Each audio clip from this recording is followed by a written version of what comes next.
तो दोस्तों हमारा जो ये केस था वो आज कोर्ट नंबर 23 में 3 बजे शुरू हुआ था। इसमें क्या हुआ कि कोर्ट में सब आ चुके थे उस टाइम तक। फिर कोर्ट रूम में पक्ष और विपक्ष के सारे अधिवक्ता भी आ चुके थे। तो दोस्तों जैसे ही केस शुरू हुआ तो सबसे पहला मौका मिला एलपी मिश्रा जी को। उन्होंने अपना पक्ष रखना शुरू किया, अपनी दलीलें सबसे पहले उन्होंने रखी और सबसे पहले उन्होंने बीएड वालों के खिलाफ बहस शुरू करी। उन्होंने सबसे पहला टारगेट अपना बीएड वालों को पकड़ा। सुनवाई जारी रही तो जो विपक्षी दल के वकील थे उन्होंने जब पहले एलपी मिश्रा जी को मौका मिला, उसके बाद विपक्षी दल वालों को भी मौका मिला। तो उन्होंने जो पिछले तर्क थे, उनके जो दलीलें थी, वही उन्होंने दोबारा से दोहराना शुरू कर दिया एलपी मिश्रा जी के खिलाफ। फिर एलपी मिश्रा जी ने एक बात कही कि ब्रिज कोर्स पर साथ रहे निशाना और सरकारी कागजों के शब्दों में ऊंच नीच का दिया जा रहा था हवाला। एलपी मिश्रा जी ने यह बात कही।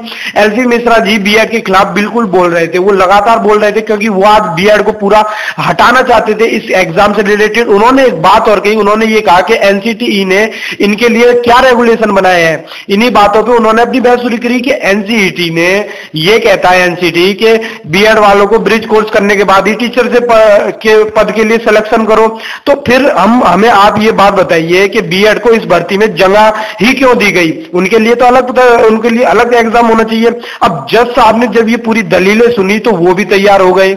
जज साहब भी उनकी बातें सुनने लगे कि ये तो सही बात है एलपी मिश्रा जी की, जब उनका अलग है तो उनको ब्रिज कोर्स का उस हिसाब से अलग एग्जाम देना चाहिए।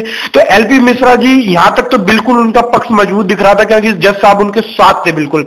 फिर डॉक्टर एलपी मिश्रा जी कहने लगे कि एनसीटीई कहता है कि ब्रिज कोर्स की आवश्यकता नहीं है और राज्य सरकार कह रही है कि ब्रिज कोर्स की आवश्यकता है। अब यहां यही पक्का नहीं हो रहा है कि मतलब एनसीटी तो कह रहा है कि नहीं है और राज्य सरकार कह रही है कि जरूरत है। अब बीटीसी के लिए पासिंग मार्क्स 33 से ज्यादा है, सुपर टेट में पासिंग मार्क्स नहीं लग सकते। एलपी मिश्रा जी ने ये अपनी बात कही। फिर उपेंद्र मिश्रा जी को मौका मिला, उन्होंने अपनी पूरी बहस फाइनल बहस शुरू करी। उन्होंने अपने जोरदार तरीके से अपनी दलीलें रखी।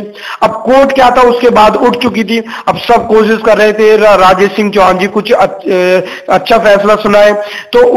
तो बहुत देर बाद जब राजेश चौहान जी अपनी बात पे लगे रहे तो लास्ट में उन्होंने ये कहा कि इस ऑर्डर को रिजर्व कर दिया जाता है। तो दोस्तों हम आपको बताते हैं कि ये ऑर्डर रिजर्व का पूरा मतलब क्या है कि राजेश चौहान जी ने इस केस को रिजर्व करके ही उठे हुए। तो अब मैं आपको इसका मतलब बता देता हूं कि ऑर्डर रिजर्व करने का क्या मतलब, क्योंकि आपको इसका मतलब भी पता होना चाहिए।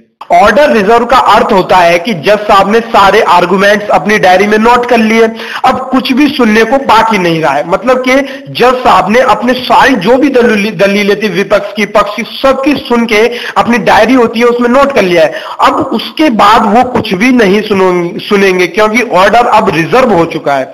उन नोटिस को जज साहब ऑर्डर में लिखवाएंगे, घर, चैम्बर कोर्ट, कहीं भी अपने पीए को लिखवा देते हैं।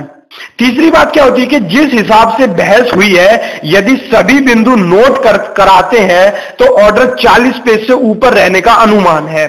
6 से 14 वर्षीय बच्चों के भविष्य को देखते हुए जज साहब ऑर्डर जल्द ही लिखवाएंगे और उसके बाद पोस्टिमेट के लिए ऑर्डर लिस्ट में आ जाएगा। क्योंकि भाई वो बच्चे जो है वहां 6 से 14 साल के लिए जिनके लिए ये सब कुछ पूरा मामला खिंच रहा है, उनको उनके भविष्य को देखते हुए जज साहब पूरी कोशिश करेंगे कि इस ऑर्डर को जल्दी से जल्दी लिखवाया जाए। 2 दिन की छुट्टी भी हो सकती है, जज साहब ऑर्डर मंगल को डिलीवर कर सकते हैं। ये पक्का नहीं है क्योंकि 2 दिन की छुट्टी है।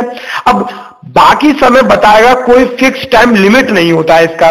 किसी पक्ष में ऑर्डर रहा, यह ऑर्डर आने के बाद ही पता चलेगा बाकी पलड़ा किसका बारी है, किसका हल्का है। इस विषय में कई बार बता चुके हैं। अब इसमें यह पक्का नहीं है कि किसके पलड़े में किसका पलड़ा ज्यादा भारी रहेगा, वो तो ऑर्डर जब आएगा उसी के बाद ही पता चलेगा। तो दोस्तों बिल्कुल सटीक जानकारी के लिए, बिल्कुल एकदम लेटेस्ट न्यूज के लिए अभी हमारे चैनल को सब्सक्राइब कर लीजिए।